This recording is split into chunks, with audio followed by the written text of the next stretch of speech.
కాకినాడ జిల్లా జగ్గంపేట నియోజకవర్గంలో వైసీపీ పరిస్థితి ఏంటనే చర్చ నడుస్తుంది. అసలు నియోజకవర్గంలో వైసీపీ ఉన్నట్టా లేనట్టా అనే సందేహాలు సొంత పార్టీ కర్యకర్తల నుంచే వ్యక్తమవుతున్నాయట. జగ్గంపేట నియోజకవర్గ వైసీపీ ఇన్ఛార్జి తోట నరసింహం వ్యవహారం నాకెందుకులే అన్నట్లుగా ఉందనే టాక్ వినిపిస్తుంది. ఆయనకు బాధ్యతలు అప్పగించినప్పటి నుంచి వైసీపీ కార్యక్రమాలేవీ జరగలేదనే ప్రచారం నడుస్తుంది. జ్యోతుల చంటిబాబు ఎమ్మెల్యేగా ఉన్నప్పుడే తోట నరసింహను ఇన్ఛార్జిగా ప్రకటించడంతో జ్యోతుల వర్గం మొత్తం టీడీపీలో చేరిపోయింది. దీంతో గత ఎన్నికల్లో వైసీపీ భారీ ఓటమి చవి చూడాల్సి వచ్చింది. అయితే తోట నరసింహం వల్లనే వైసీపీ ఓడిపోయిందనే గుసగుసలు వినిపించాయి.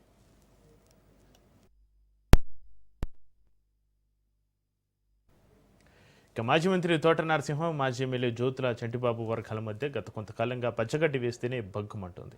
తాజాగా కూడా మరోసారి ఇరు వర్గాల మధ్య వర్గపోరు బట్టబయలింది. వైసీపీ ఇన్ఛార్జి విషయంలో మాజీ మంత్రి తోట నరసింహం, మాజీ ఎమ్మెల్యే జ్యోతుల చంటిబాబు వర్గాల మధ్య మొదలైన గొడవ ఏకంగా కొట్లాటకు దారితీస్తున్న విషయం కూడా తెలిసిందే. అయితే జిల్లాలోని అన్ని నియోజకవర్గాలను వైసీపీ ఇన్ఛార్జిలో నిర్వహిస్తున్న అన్నదాత పోరు, కోటి సంతకాల సేకరణ తదితర కార్యక్రమాలు జగ్గంపేట నియోజకవర్గంలో తూతు మంత్రంగానే సాగుతున్నాయి.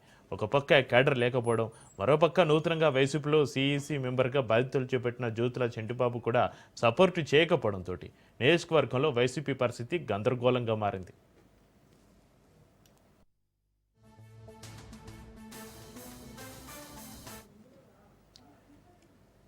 అయితే జగ్గంపేట నియోజకవర్గంలో వైసీపీ పరిస్థితి ఇలాగే కొనసాగితే రాబోయే ఎన్నికల్లో గడ్డు పరిస్థితులు తప్పువనే టాక్ వినిపిస్తుంది. మరోసారి ఓటమి చవి చూడాల్సి వస్తుందనే చర్చ నడుస్తోంది. ఇప్పటికైనా ఇరు వర్గాలు పదవుల కోసం, పెత్తనం కోసం కొట్లాడుకోకుండా పార్టీని బలోపేతం చేయడంపైన దృష్టి సారించాలని ఫ్యాన్ పార్టీ కార్యకర్తలు కోరుకుంటున్నారు.